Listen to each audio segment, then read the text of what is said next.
Good morning.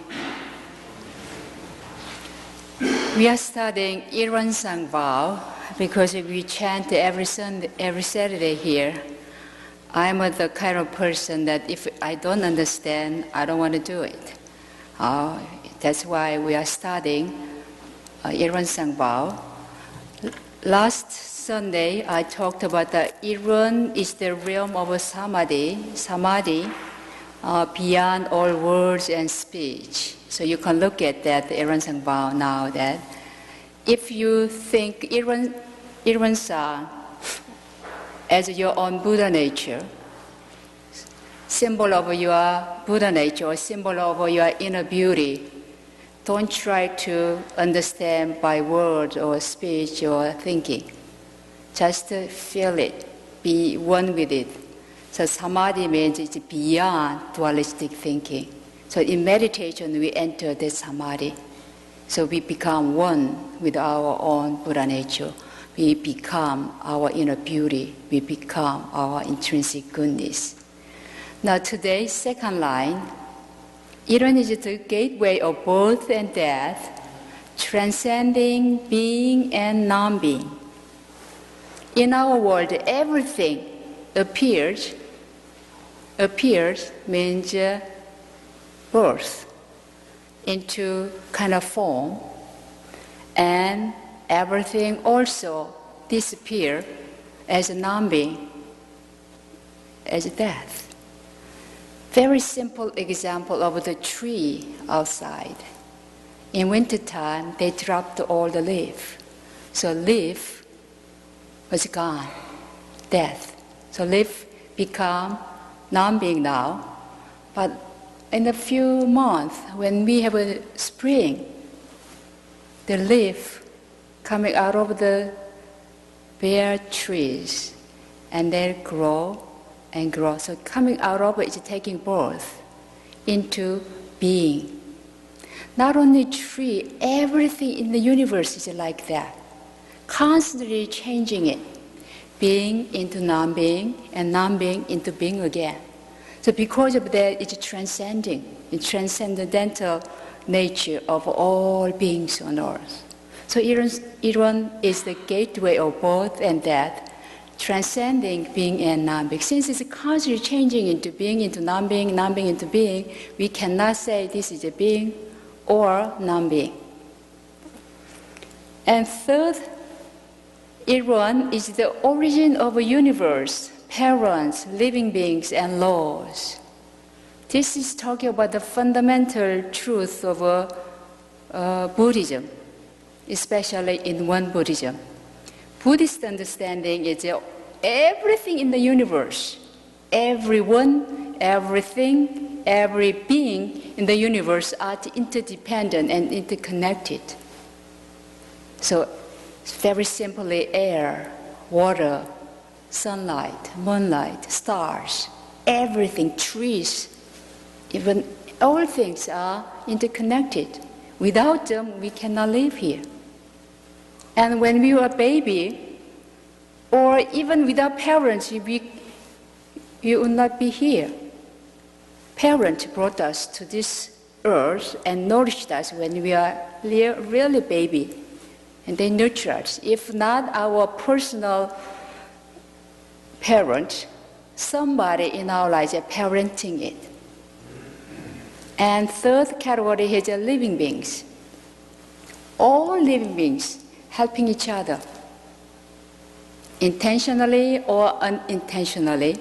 Every living being is helping each other and interdependent, interconnected, consciously or unconsciously. Some people know it, some people may not know it. And laws, especially Dharma, this kind of teaching. Because of the spiritual law, natural law, and societal law, we have order, we have peace, we have security, we feel safe. So this is the Ilwan-sang, is a symbol of that. So everything comes from Ilwan-sang. So Sotaesan said, Ilwan-sang, one circle manifests into for the grace, named here universe, parents, or living beings and laws. And then the original nature of all Buddhas, Bodhisattvas, humans, and sentient beings. This is the power. If you understand that's this line, you are empowered. Because Ilun-san is your original nature of all Buddhas, Bodhisattvas, humans, and sentient beings, which means that you, each one of you, have an equal and the same enlightened seed and Buddha nature, just like Gautama Buddha, just like Sotaesan. Not a small inch difference or less than that. So every one of you have that kind of a very powerful enlightened seed within us. So it says, original nature of all Buddhas. All Buddhas means all awakened ones, all sages.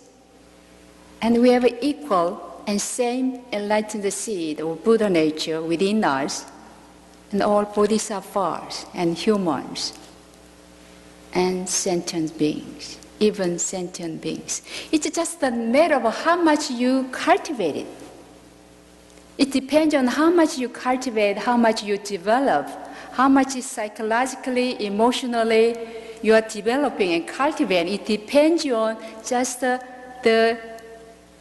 your persistent, consistent practice. There are different 4 categories over here. So, do you think you have Buddha nature? Do you really understand you have this Buddha nature in you? Do you relate your inner beauty and intrinsic goodness in your daily life? Not only human being has it, but it says all sentient being means even animal has it. Some animal has a little more developed, so we can see their Buddha nature in them sometimes. Some others, it's very violent, so it's very hard to see their Buddha nature. I had a very vivid experience of a dog who had a really Buddha nature. I saw them and really enjoyed their Buddha nature. In 1993, we purchased our Manhattan building. It's a townhouse. They built it 1890s. So it's a very old building. April we purchased it. Somehow July we had to move in because we didn't have any place. We used all the funding available just to purchase the building, and all the funding available we have to put in renovation because it was a very, very old building. You know, some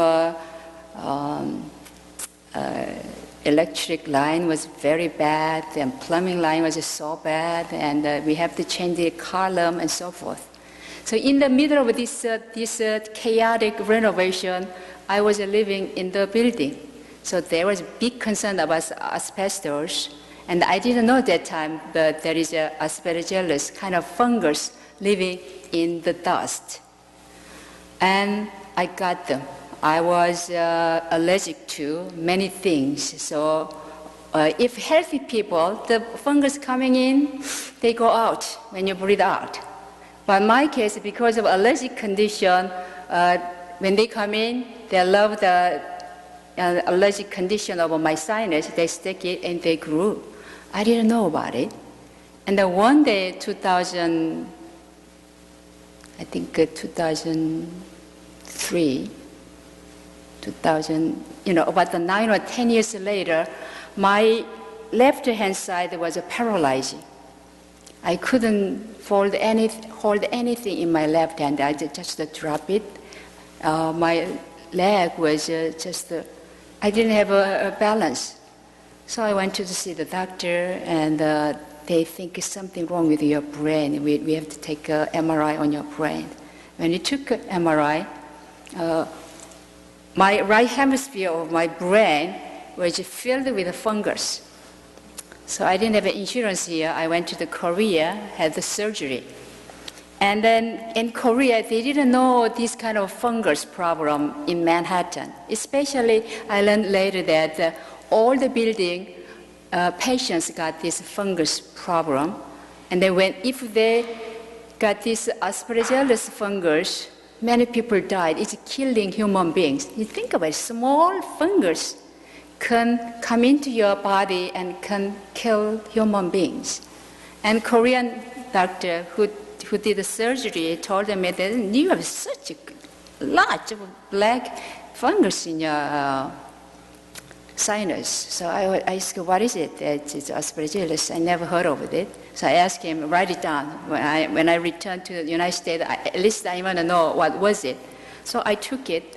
After surgery, I had a continuous problem. So I saw the doctor in Manhattan. And they said that you are so lucky. Nobody, the doctor told me that infection by Aspergillus survived. Somehow I was lucky. Maybe I was meditating. They all stayed in the brain here, around sinus. It's just the empty space here. They just contained there. So doctor always checked me and they say that I have to check whether you are really alive. or ghost is here. So that time I visited Jindo Island. I thought it maybe just a 3 days visit to a small island, one of our youth retreat center. And I ended up to stay there 4 months. My body was trembling down. I didn't have any energy even to take a train back to Seoul and airplane to come back to New York. So I took time off, and then it's so strange world. And I didn't know anybody there. And then I was relating one dog. It's Jindo dog. The Jindo dog is a very famous dog in Korea. So when I wake up, Jindo dog was greeting me in front of my bedroom. So I tried to hike and do the walking meditation to the ocean and hike. And I was really afraid. It's a strange place, women alone, walking around like that. It's so strange. A lot of things can happen. But this Jindo dog always waiting for me. And her name is Sky, actually. She always go wherever I go. So if I go to hiking, if I sit in meditation on the rock, she was sitting next to me. It's a hunting dog. If along the hiking path, she just jump around here and come back and show me she's here, and then jump this mountain and then coming back to. So this is a kind of daily activity. If I do kind of a yoga in the ocean on the sand, she was just sitting next to me, look like this, just watching me every single thing I do. So I felt that this dog has a real Buddha nature, really protected me. The only one I was comfortable enough and reliable enough that give me kind of a safety or feeling of a security was this Jindo dog, one dog. So this is something that Sotaesan talked about. Not only Buddha has that enlightened see within themselves as a Buddha nature, but all Bodhisattva has the kind of same, exactly identical nature, and even sentient beings, even birds sometimes. I see, especially bird in Won Dharma Center has much more developed their own Buddha nature. One day, when I lived in Manhattan, one day I came here for the retreat, and after retreat, I went to the one guest house one day. There was one bird sitting on the deck. So I said, next to me, are you meditating? So we sat about 20 minutes, the bird and myself, right in this deck. And we are meditating 20 minutes. After 20 minutes meditation, still this bird did not move at all. So I felt that maybe she's sick. So I picked them up on my hand. She was sitting here. So I said, are you okay? Still doesn't say anything. I'm really worried about it. Maybe she's really sick. So oh, you may be sick, let's go to office, let's find the things to feel you better. When I get up and try to bring her to the office, at that moment, she floats out in the sky.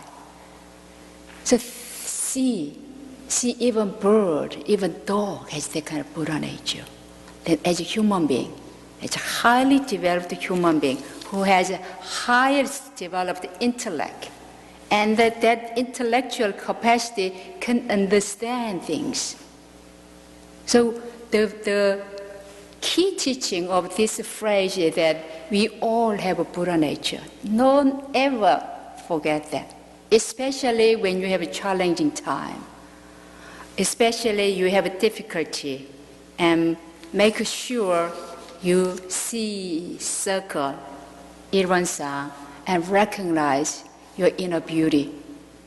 The moment of your difficulty, challenges, hardships, sometimes hindrance, all the difficulties sometimes make you so depressed, and all those negative thinking, word, action can take place.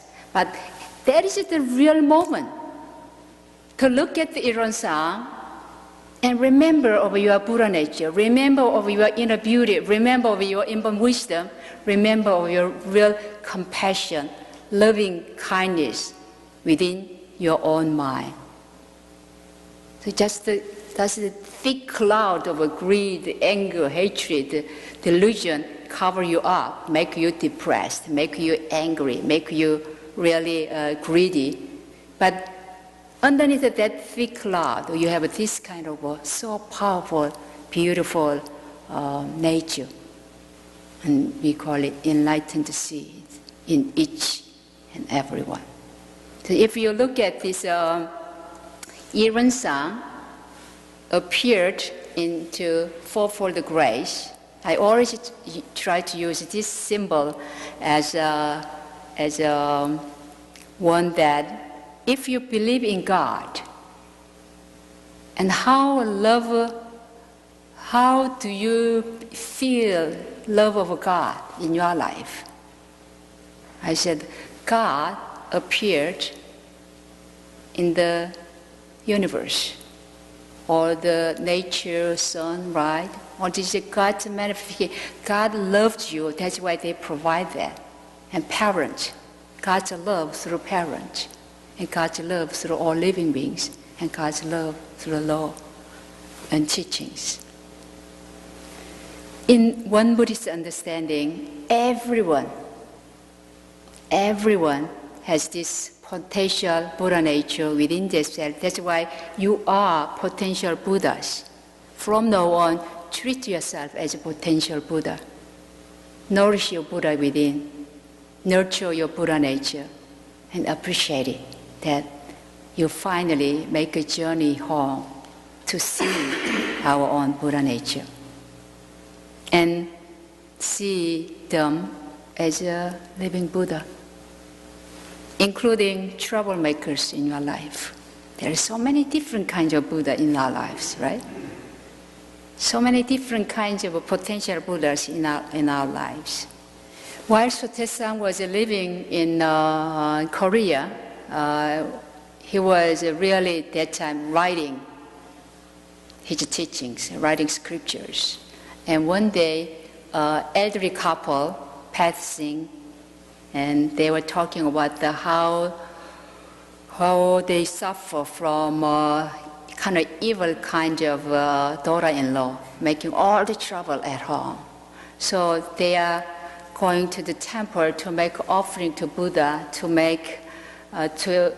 pray to Buddha or ask Buddha to nourish or control their daughter-in-law, become a little kinder woman, a little considerate woman, make less trouble at home. So Sotaesan was overheard their conversation. So Sotaesan asked that, where are you going? So they said, we are going to temple to offer some Buddha offering. So why? And they talked about, we have a very big problem in our house because of this daughter-in-law making such a trouble to everybody, angry, upset all the time, do the terrible things to each member of a family, and so forth. She must be very stressed up, moving into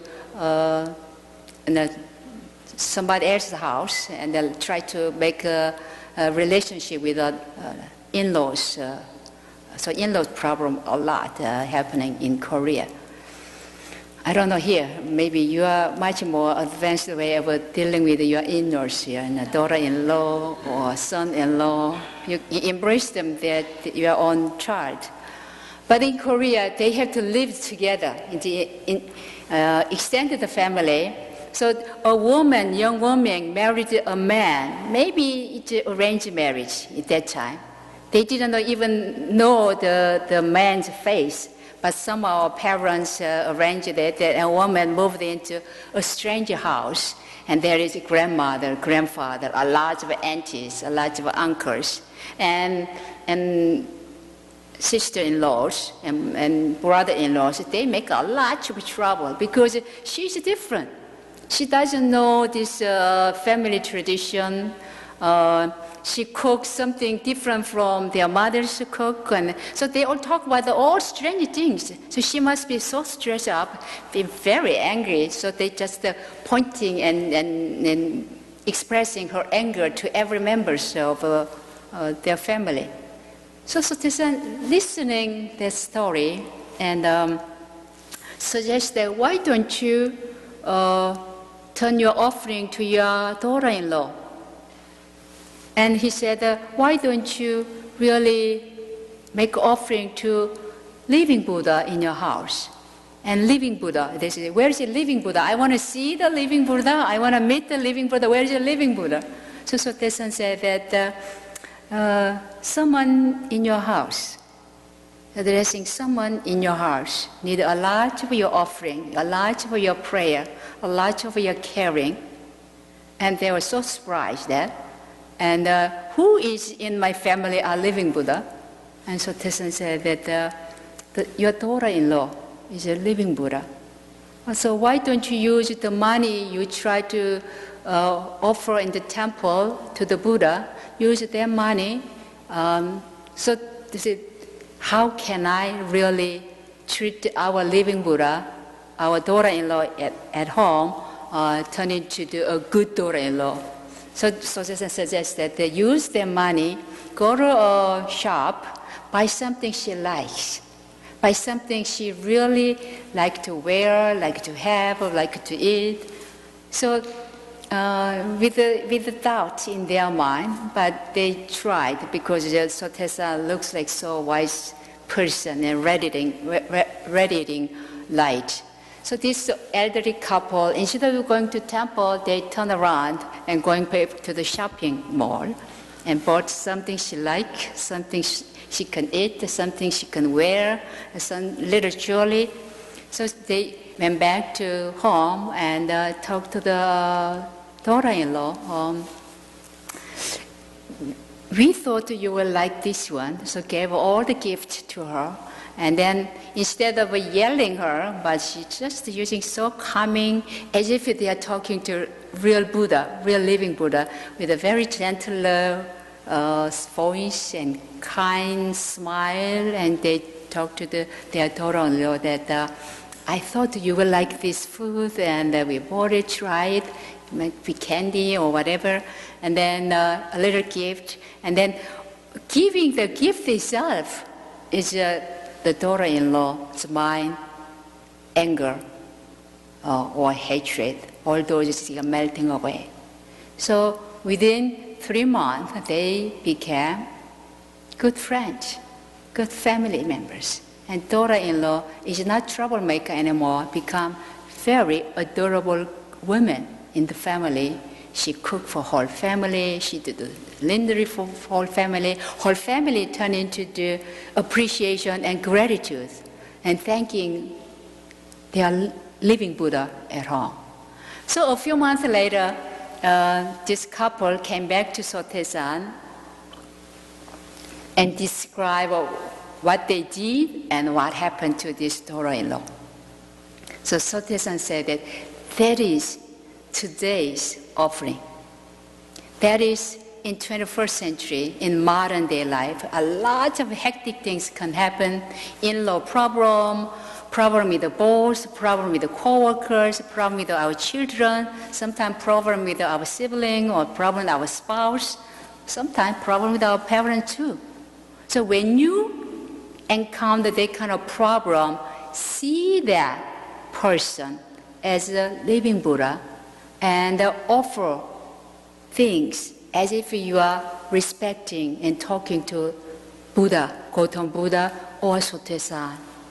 So all those people are a manifestation of their Buddha nature. But the development and the cultivation is so different. It is like an iceberg. If you look at the iceberg, 10% of iceberg is above the water. And what happened? 90% of iceberg is under the water. It's not visible. If all 100% of the iceberg is visible, we would not have a Titanic tragedy and sinking whole people in the ship under the ocean.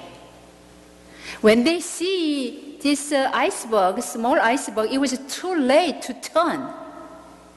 This is the wisdom.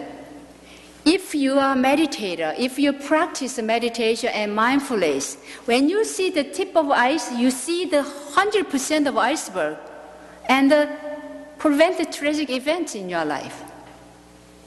So this is the wisdom coming from our meditation. See whole picture 100%, not just whatever appeared to be. So in our world, in our human life, it's like that. 90% is invisible. We don't know what they think, right? It's invisible. But only 10% appeared. Sometimes less than 10% appeared. So if you judge or make a decision based on this 10%, you will make a big mistake. The trouble begins there. So when you see 10% of visible things, discern 100% of that existing, 90% of underneath. If somebody says some nasty things to you, don't realize it's just a nasty word. Think about where does it come from. So discern 100% of the whatever it is, good or bad, positive or negative, and have the wisdom to deal with it. So how do you apply this teaching into your daily life? From today on, from this moment on, see people around you as a living Buddha. See your parents as a living Buddha. See your brothers and sisters as a living Buddha. See troublemakers in your life as living Buddha. See yourself, the most important, see yourself as a living Buddha. Treat yourself as a living Buddha. Nourish yourself as a living Buddha. And see your children as a living Buddha. See your co-workers as your living Buddha. See everyone you meet throughout the day as a living Buddha. See your daughter-in-law as a living Buddha. See son-in-law as your living Buddha. So there are all kinds of Buddhas around us. You encounter happy Buddha, sometimes sad Buddha, sometimes depressed Buddha, sometimes angry Buddha, sometimes joyful Buddha, sometimes compassionate Buddha, sometimes loving kindness Buddha, sometimes very, very negative Buddha. So whoever appears, whoever you meet, treat them as a living Buddha. Respect them as they are. If you see anything and anyone as a living Buddha, your life is transforming. You yourself is transforming. Your heart is transforming. Your mind is transforming. Your emotion is transforming. Your psyche is transforming to become Buddha, become embodiment of your Buddha nature and Iransa. So maintain respect, maintain that kind of a loving kindness, maintain that compassion, maintain that insight and wisdom to see with your wisdom, I, everyone and everything in my life. Whoever comes in, whoever goes away, treat them as Buddha, receive them as Buddha, and let them go as a living Buddha, live them as living Buddha. So in the coming week, beginning this moment on, let us practice to see Buddha nature in me, Buddha nature in my friends, Buddha nature in everyone and everything. And everyone you meet in the street, in the store, or at home, or your workplace. So respect them accordingly and love them accordingly and enjoy your encountering with them. You are the son of spirituality because you are a meditator. You are the one initiate this kind of a life in your family, in your workplace, in your community, in our city, in our world. So let us practice this Iransa, the original nature of all Buddhas, Bodhisattvas, humans, and sentient beings.